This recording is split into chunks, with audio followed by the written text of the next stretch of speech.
With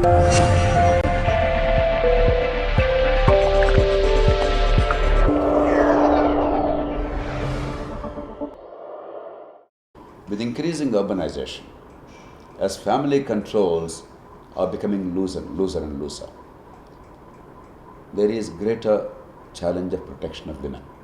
India is a sexually repressed society. At home, the youngsters behave very well, but with raising hormones, without a proper environment for harmonious and healthy gender relations, there is always a danger of violence against women. Humiliating women, eve-teasing, and touching them without permission, all kinds of things have become common practice in our cities. The change must start at home first. We must stop treating our boys and girls differently. The girls must be made to believe that they're equal to boys. Boys must be made to believe at home that they're equal to girls. Then, in schools and colleges, we must have courses, we must have debates and discussions on values about gender relations so that there is a healthy interaction relationship. After all, attraction between the two genders in the adolescence is a perfectly normal thing. We must make it healthy, we must make it full of respect, we must create a mechanism by which the boys and girls, they mix with each other freely, comfortably, with values intact and without any kind of violence. Then we must ensure that even early violence, a small violence, eve-teasing, things like that, or harassing girls in buses, we must put our foot down firmly. Quickly, such cases must be dealt with. Community must be involved in identifying and detecting such offenders, and quickly they must be punished through summary inquiry.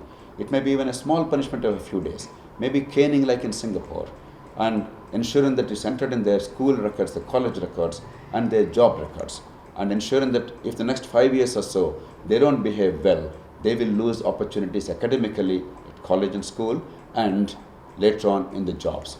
If we make sure that there is zero tolerance to harassment of girls, any kind of violence against girls, then quickly things will change. Community must be participant in that.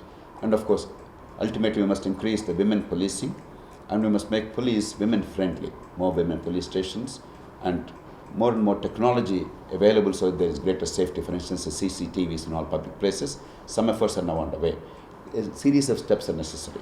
There is no need to fear that women are extremely unsafe in India.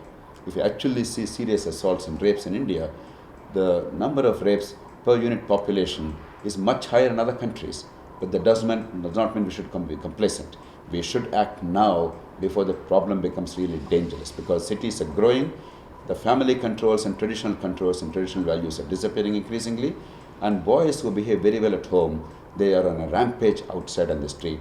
Particularly with unemployment on the rise, with a lot of violence and hormones, there is a danger of that violence being targeted against women. And therefore, on the one hand, we must ensure economic prosperity, proper policing, job creation. On the other hand, all these steps I mentioned to ensure that the girls are safe and there are harmonious gender relations, particularly at a young age.